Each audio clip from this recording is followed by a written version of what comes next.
Ms. Fox. Thank you, Mr. Chairman, and I thank our witnesses for being here today. Mr. Garouche, in your sworn testimony, you state that the United States government has retrieved supposedly extraterrestrial spacecraft and other UAP-related artifacts.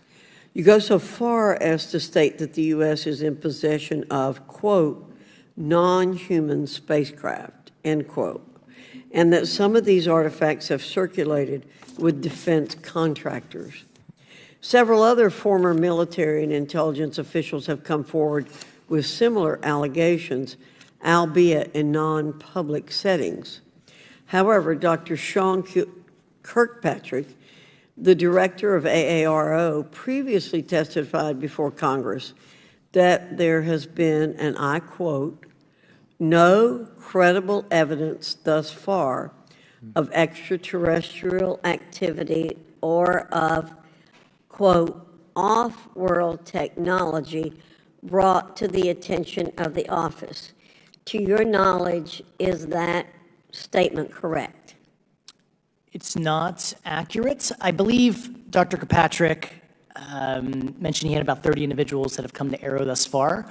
A few of those individuals have also come to Aero that I also interviewed, and I know what they provided Dr. Kirkpatrick and their team. Okay. I was able to evaluate that information. I need to go on. Sure. But my understanding that his statement is accurate, came from a direct quote. And this contradiction is a perfect example of why we need to inject transparency into our government. And for another example, look no further than the pitiful response to the Chinese spy balloon debacle earlier this year. You may remember the mass confusion that ensued when the balloon was first spotted over Montana, 4 days after it first entered U.S. airspace over Alaska. The Biden administration's initial inability to address the object grew into a continuous series of embarrassments. After news of the balloon reached the mainstream media, we were assured that the balloon posed no threat to our security. However, after the balloon was allowed to transit the entire continental United States, fighter jets were scrambled off the coast of South Carolina to shoot it down.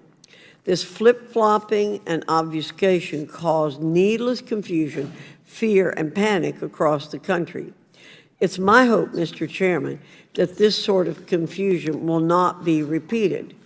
We should investigate the extent to which elements of our government possess or do not possess information that is of critical value to the American people. We owe it to the citizens of this nation to make sure that our government is transparent and accountable.